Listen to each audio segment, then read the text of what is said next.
Hello everyone, welcome to the video, Salt here. Today we're going to be taking a look at the primary weapon, the Daikyu. Now in this weapon series, I take a weapon, I build it out, and I test that weapon on its own merits. Meaning I don't mix it with any kind of external factors that would increase weapon performance. That would be things like Warframes using abilities, pets putting statuses on enemies, things like that. I just test the weapon, built out by itself, and I let the viewer make their own intelligent conclusions about adding those external things. So let us get into the Daikyu here. So what is the Daikyu and what is it good for? Well, the Daikyu is a high skill ceiling bow, meaning that it gets better if you are good at getting headshots. So it does have a high skill ceiling. It is very powerful, although it's a bit slow. So it's not going to be the best kill per minute weapon in the game, but the things you shoot at are likely going to die in one hit. So let's get into the Daikyu here. And there is also some utility potential for it. We'll go over that as well. Okay, so interesting things about the Daikyu is that it produces forced impact procs on hits. What a forced proc means, whether it's impact or slash, in this case it's impact, but what a forced impact proc means is that when you hit something, it is going to get an impact proc regardless of its status chart. So this is the status chart here. These are the statuses that it can produce if it rolls one of these. So maybe it rolls and you get a slash, and that's fine, but you're going to get a slash and the guaranteed impact proc. Or if it rolls and it gets impact, well, that's cool too. You get impact, but you also get the guaranteed impact proc. So the forced impact proc is a bit different than what the normal status chart is here. The other interesting thing about the Daikyu is that it has an innate 3-meter punch through. It has no quick shot. You have to fully charge it every time you shoot this. It has an extremely quick projectile velocity. So there is pretty much no reason to use more projectile velocity. Even at medium and long ranges, it's almost pinpoint accurate with almost no fall off to be noticed. And then also it has a few Daikyu specific mods. We're going to be using one of them on the build, and there's another one we don't use. So I'll just go over them real quick. So this right here, Amalgam Daikyu Target Acquired. This is an amalgam mod, so this is going to be, I believe this one drops from the Ropalist on the star chart there, the boss. I think the Ropalist is in Deimos, if I remember correctly. And then and we'll go over this in more detail when I go over the mods. And then the other Daikyu specific is going to be Spring Loaded Broadhead. This is a good mod, but the conditional is a little bit oppressive. The target has to be over 15 meters away, or else this literally just does not work. And I mean, you are going to be shooting targets that are 15 meters away, but you're also probably going to be shooting even more targets that are closer than that, because 15 meters is actually quite long range. Well, not long, but it's like medium range. So you are going to be shooting enemies that are closer than that. So you don't get full value out of this mod, unfortunately. The other one you do, though. The other one's quite good. Okay. That's all the interesting things. And now I want to go over the actual mods for this.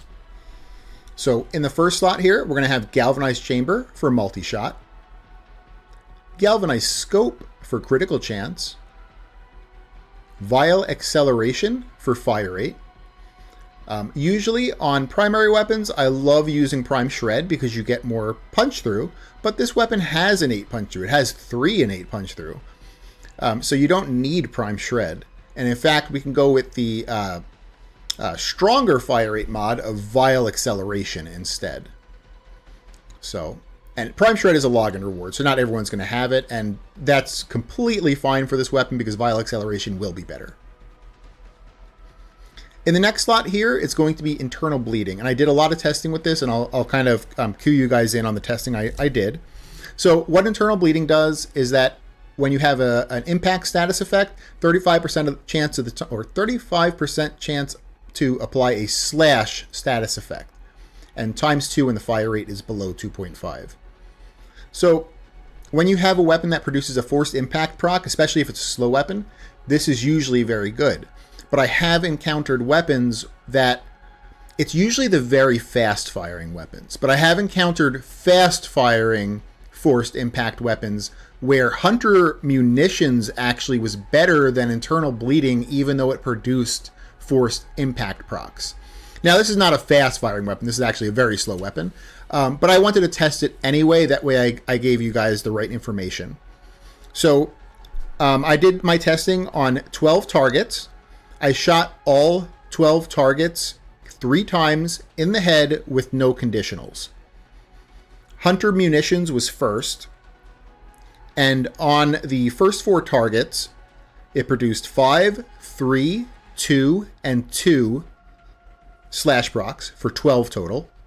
2, 3, 1, and 0 on the next 4 for 6 total, and 1, 0, 2, 4 on the next 4 for 7 total. So 12, 6, and 7 for each group of 4. On the internal bleeding, I did the exact same thing. No conditionals, 3 headshots. First row of 4 was 3, 3, 5, 4 for a total of 15. The next row was 4, 6, 3, 2 for a total of 15.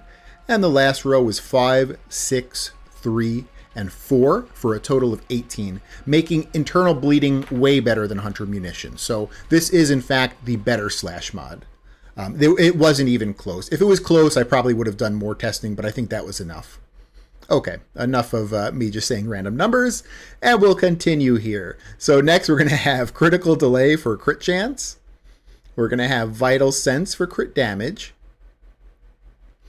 And then in these last 2 slots here, this is another thing where I did testing, because most bows, they actually build better without status, unfortunately. Like, there is like a 1 + 1 = 3 kind of thing when you add status on weapons.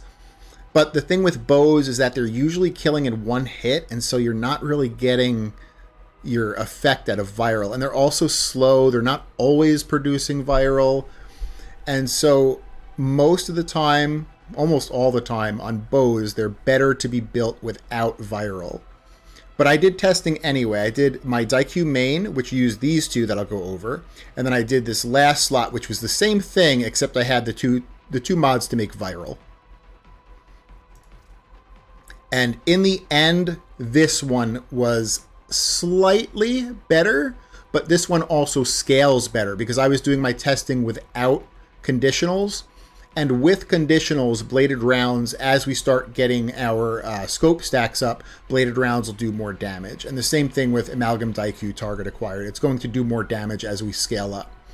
Viral doesn't really scale up too much more other than with the multi-shot from Galvanized Chamber, because, you know, you can technically guarantee at least 1 viral proc with, like, you know, 2 or 3 arrows on target. Well, you can't really guarantee it, but it's more very likely at that point. But this build ends up scaling better, and in the testing between both of them, they were very close, but this one was better. So viral remains a good element to put on your Daikyu. We just don't have room for it. So if you have another way to do that, like maybe using Nourish as an external, that could be a really good option. Or using a pet that applies viral, that could be really good too. Okay, enough of me running my mouth about that. So we're going to be using Amalgam Daikyu target acquired. This is going to give us a 75% headshot multiplier. So that's very powerful. Again, this is a weapon with a high skill ceiling. You need to be getting headshots with this. So this is not going to be for everyone. It's going to give us a plus 3% lifesteal on Nakanas. And there's actually kind of a utility build that you can use the Daikyu for that revolves around this Amalgam mod right here. It's a melee focused build using Nakanas, and you basically just use the Daikyu with this mod, and all of a sudden the Nakana you're using has lifesteal. So I'll go over that slightly after we go over this one. It's literally just like 2 different mods, and that's it. And then it has a little bit of like a 60% chance to pick up used arrows. You have so much ammo with this weapon that is not even needed, honestly.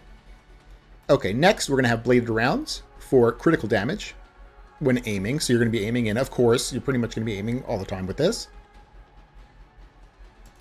In the Exiles slot, there is nothing good at all. The weapon does not need stabilizer. It's too slow to really make use of Vigilante supplies.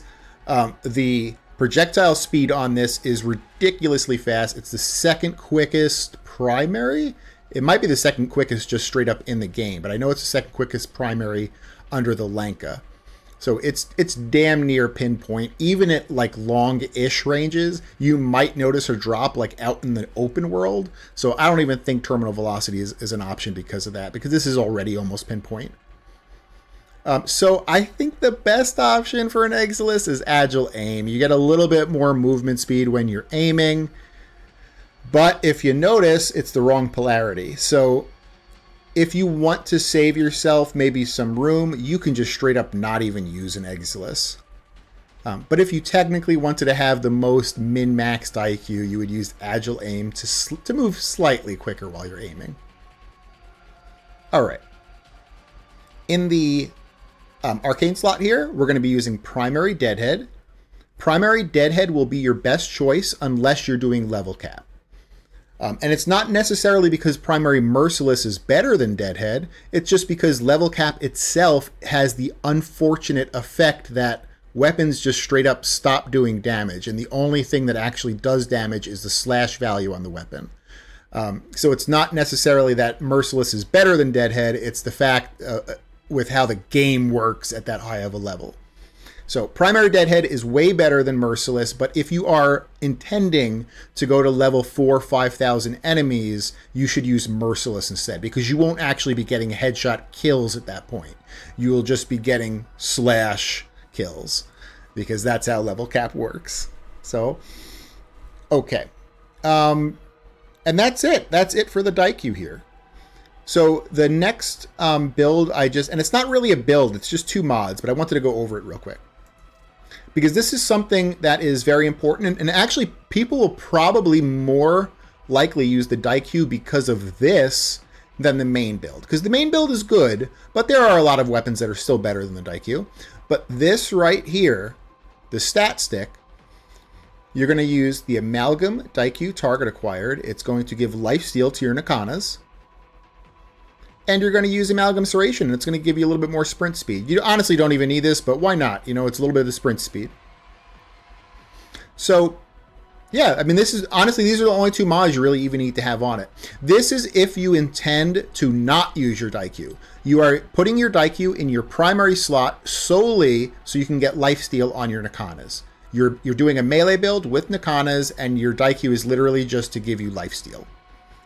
So, and that's why you would use this. I mean, and of course, you could plop on some damage mods. You could basically just copy the Daikyu main, and instead of these 2, well, I guess this is one of them, but instead of bladed rounds, plop on that Amalgam Serration there, and you get some sprint speed. And it can at least still, you know, kill targets at that point. But yeah, it'll be mostly a melee-focused build. Okay. So I think that's everything about the Daikyu. So what we'll do now is I'm going to bring this into some gameplay, and we'll just show it off, killing some trash, killing some acolytes on Steel Path, of course. Because I don't mix this with any external factors, I'm going to be doing this on a big dumb Inaros with no Archon shards that increase weapon performance. No mods or arcanes on the Inaros that increase weapon performance. And with a pet with no sentinel weapon and no mods on the pet that increase weapon performance. Alrighty, I think we're ready. Let's pop this off in Taviuni. I will try to not be horrible with my headshots, because this is a weapon you need to get headshots for it to be valid. So you're going to see me once in a while press my 3 to give myself armor and status immunity, but that's the only thing it does. It won't be doing anything to affect the actual weapon performance.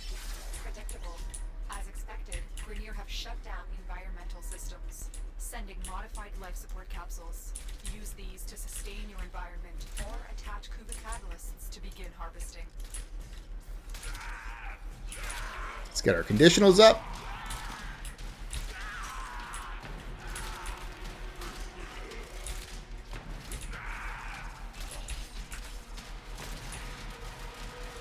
I'm already failing on the headshot front here.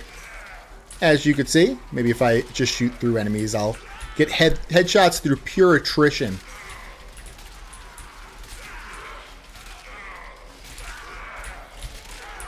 With a punch-through weapon, you're going to want to use the punch-through to its full effect. You want to be fighting in hallways. You want to be lining enemies up. The next test that we do on Lua Circulus will be a little bit harder for this weapon because it is wider spaces. It's not like Kuva Survival that's just very narrow hallways most of the time. It's like this is an ideal situation for the Daikyu.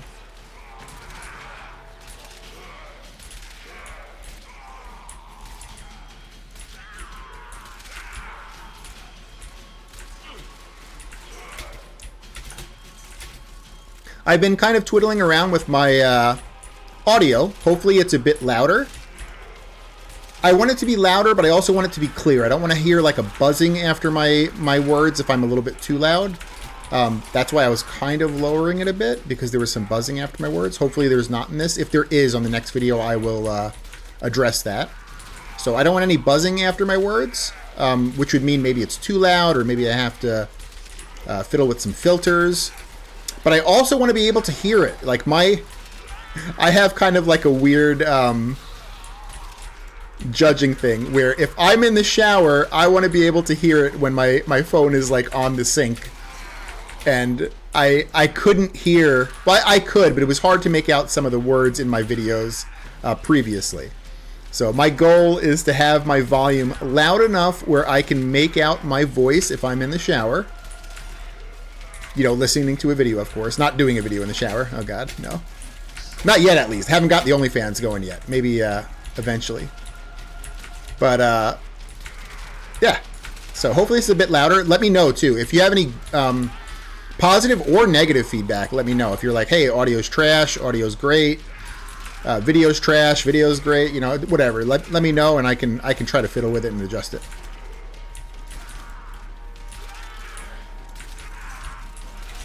I'm very tech unsavvy, so where people probably would have had this like set up in the first 2 videos, it's going to be like a 20 video friggin' experiment for me, probably, getting my audio set up.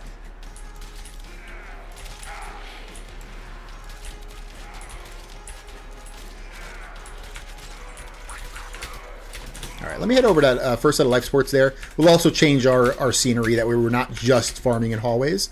Maybe it'll give us a wider area.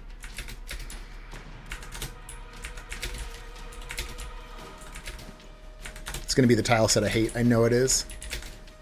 Oh, no. It's not a bad. It's a decent tile set. And it's wider. That's exactly what we wanted.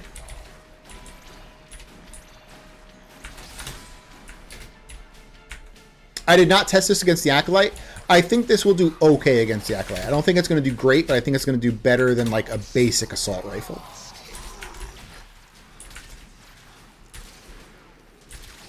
But who knows? I've been surprised before. Here they come.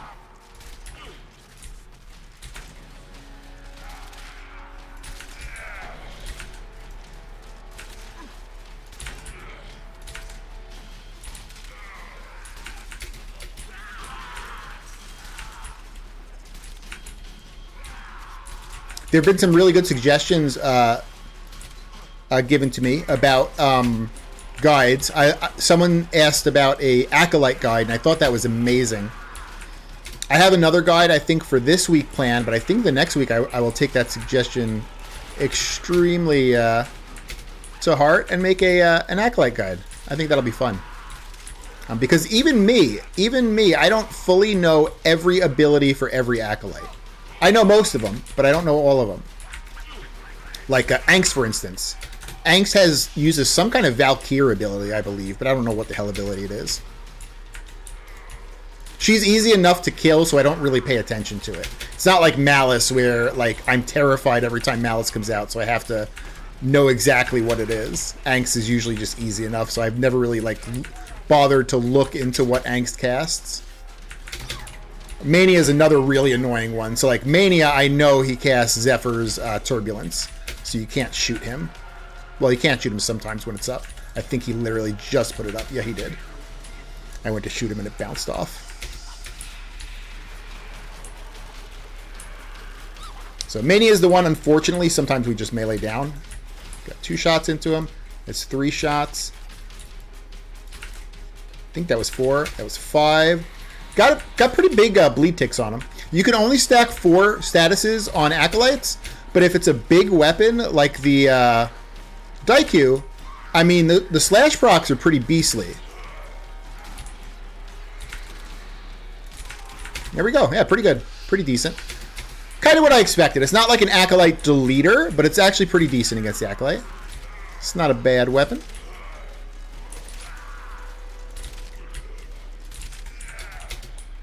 I'm going to hit this life support up here.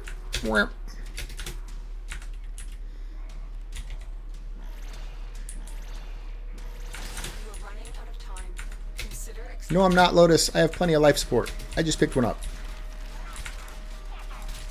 Let's head to that next set, though. We'll change up the scenery there, too. Just don't give me the shitty tile set, please. All right, this is another good tile set. I don't mind this one. I don't like the one that's like it's a maze. I've done this so many times and I still get lost in that stupid place.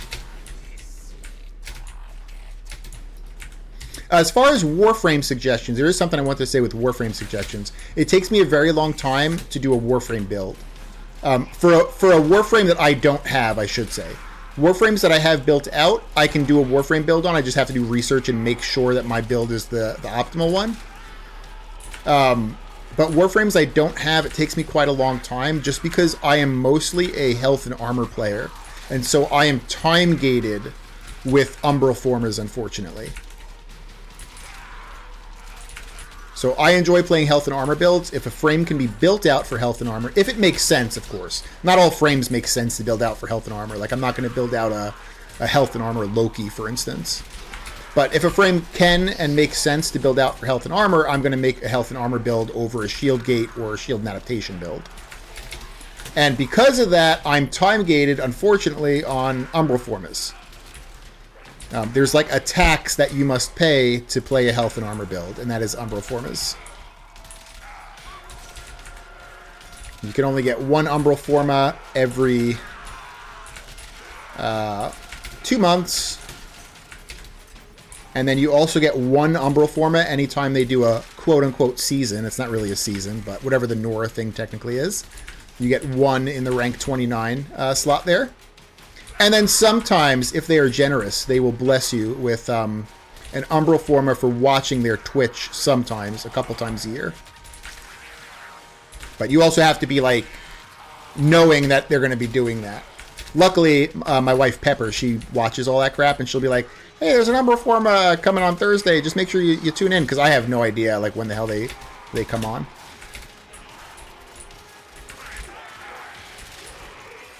So that's the only issue with the Warframes, is that, I mean, like I said, some Warframes don't make sense to build out for health and armor. Like, I haven't built out an Octavia yet, and I probably could, because Octavia doesn't need to be health and armor. She's invisible. You know, you probably want to throw like 1 health mod on her so she doesn't die to a random toxin proc. But other than that, like, she doesn't need to be built for health and armor. So, like, there are plenty of Warframes that make sense to not build for it. But if they can, and if the min-maxed way to do it is to build them for health and armor, I'm going to build them for health and armor. The only caveat to that, of course, is level cap. Level cap builds, unfortunately, again, it's not because Shield Gate and Rolling Guard are better than armor. It's that the way level cap works, you need to just be invulnerable to damage because damage reduction no longer works. And so you have to play Shield Gate Rolling Guard. Or Shield Gate without Rolling Guard, but it's a little bit safer with Rolling Guard.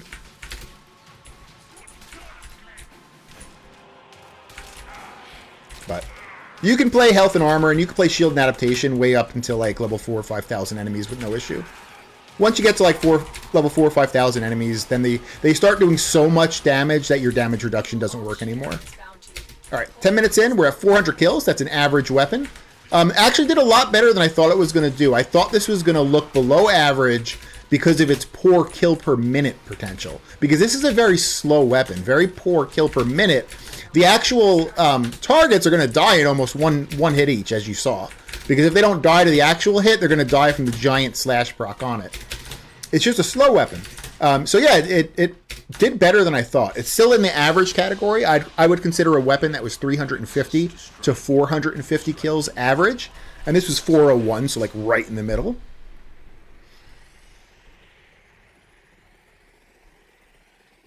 But it's average with the caveat that it's really powerful. It's just its kill per minute potential is what makes it average. So let's show this off in Lua Conjunction real quick. That'll be it. That'll give us a good look on the Daikyu here.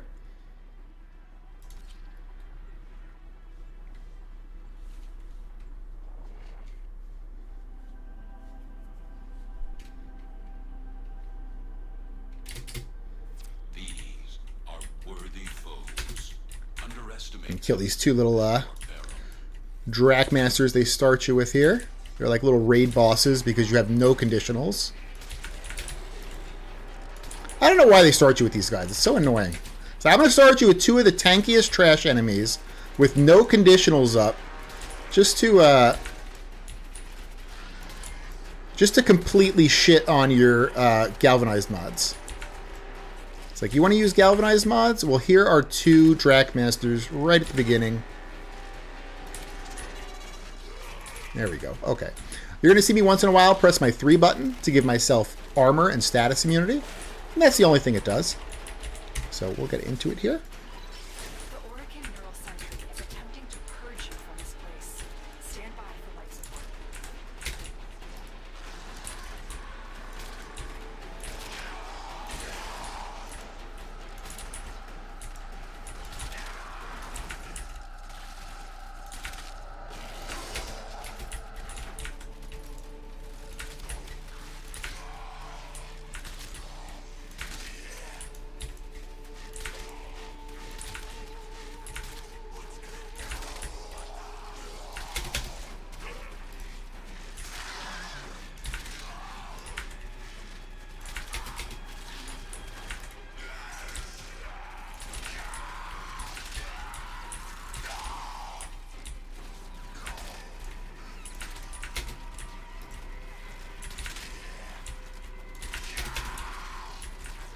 So as you see, the hallways in Lua are very wide, so you don't get as many enemies lining up. You still want to try to get lined up enemies for multiple kills per shot, but it's going to be a little bit less in Lua.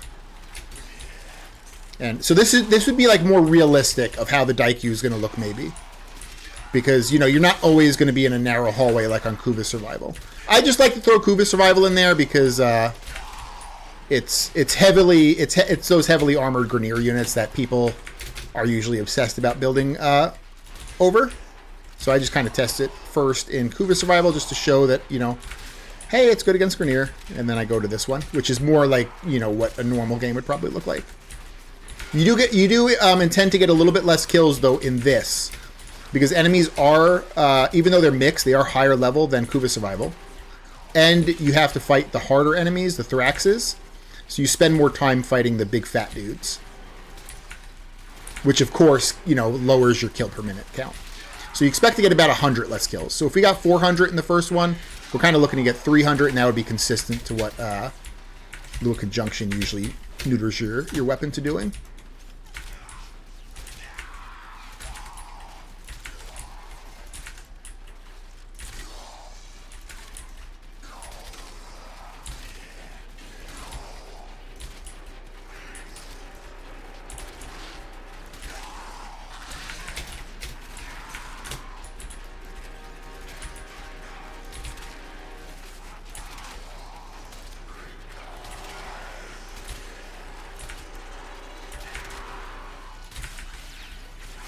Yeah, I shot him one time in the head and the slash proc finished him off. I think he had 3 slash procs on him, though, to be honest.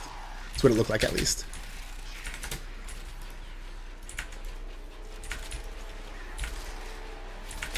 Alright, let me head to that first set of life supports, just so we can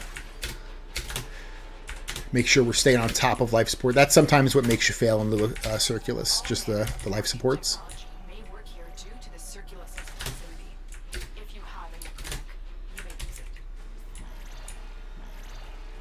They usually should spawn 3 in the same room, but I guess they're not doing that here. They're giving us 2, and then the next one is 200 meters away. That's not good for us.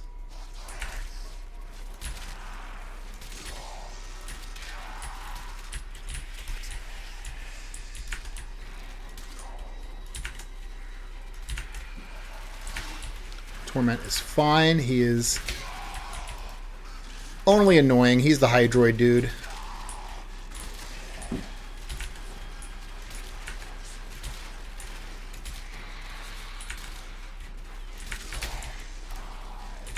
He likes to do the little Hydroid wave and get behind you. That's the only reason he's annoying, because you lose track of where he is if you don't know he does that. Like, where the hell did he go? Oh, he's right behind me. Right behind me.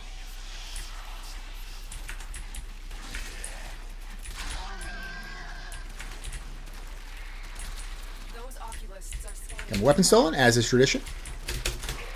I want to get him down and probably move to the next set of life sports.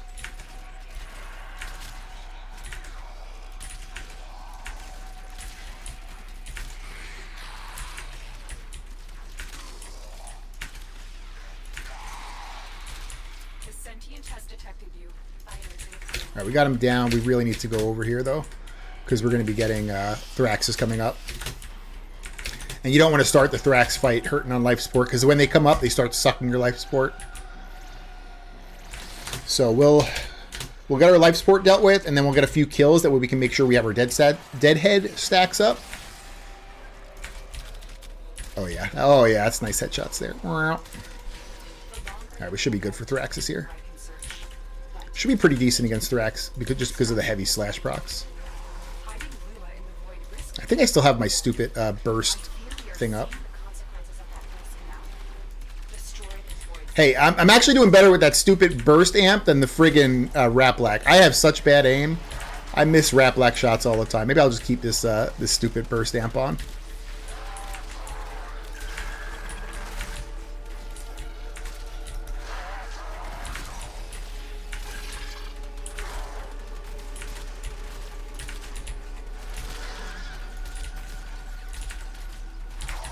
Come on.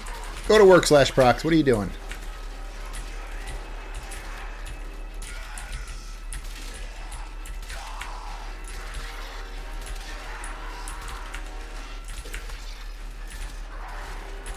There we go. All right, let me hit this here. We'll try to stabilize. Sometimes average weapons fail at 5 minutes. We didn't fail at 5 minutes, but we'll see if we can stabilize and then get to 10 and hopefully pass the 10-minute mark. Just because Lua Conjunction is tight on life support, unlike Kuba Survival. Just because enemy spawns are shitty, when the Thraxes come up, they suck your life support. Various reasons why life support is an issue on here.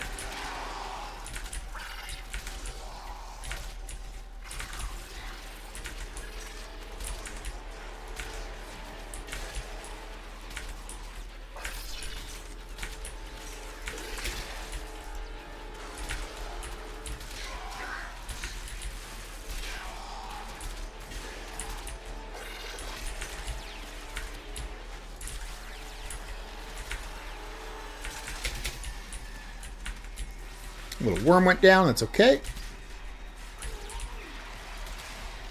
I basically just use them on these runs to for vacuum, basically, to pick up, like, you know, health orbs and random crap and loot, because I still want loot. I'm a cheap bastard. I want all the free loot.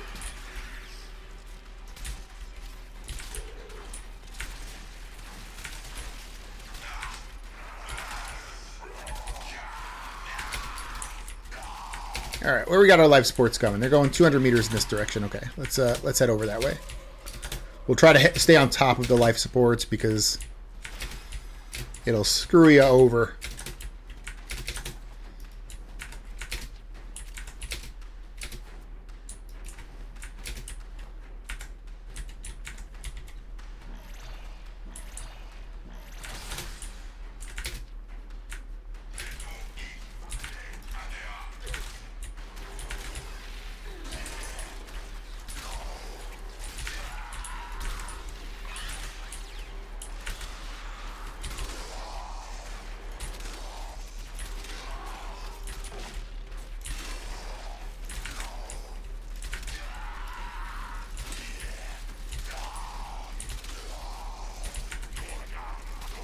Don't you steal my weapon. I know that's what he's trying to do. He had his little animation going.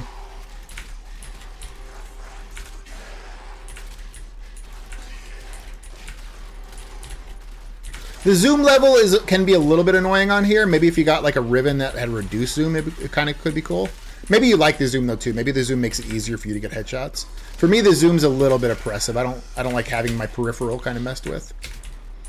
Okay, we're out of air again. It's spawning 500 meters away. Did we even get a full 3 in this one room? This might be it for this run, just because of the life supports. This is not going to produce yellows quickly, so it's going to be better for me to just try to get over here. I don't think I'm going to do it, though. 300 meters. Oh, my goodness. All right. Yeah, we're going to fail right here. We're at 259 kills. What is it? 7? Oh, no, we're at 9 minutes. I guess if we had spent another minute-ish fighting, we probably could have been closer to that 300 mark that we were shooting for. But, yeah, I mean, I guess it's kind of consistent. So we'll head to extraction here. So the Daikyu is really, it's a powerful little weapon. It's fun. Really consider using it for its utility purpose of giving lifesteal to Nakanas. I feel like that is the most powerful thing that the Daikyu can provide you. The actual weapon itself it's okay. If it's like, if you're a new player and somehow like this is the only thing that you really have, hey, it'll carry you through Steel Path. It's not going to be the best Steel Path weapon, but it'll carry you through it. You can even do some endurance with it. But really consider that utility build, the second one we went over. Just let me go in here real quick. Yeah. So basically the same build, except for these last 2 slots. Well, I guess the last slot because you keep this on.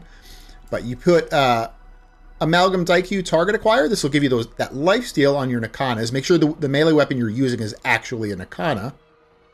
And then you put Amalgam Serration, get a little bit of sprint speed on too. Why not? Hey, I'll take it. And you're good to go there. So thank you so much for watching, guys. If you liked it, consider giving it a like. If you haven't subbed yet, consider subbing or tell me what I can do to earn your sub.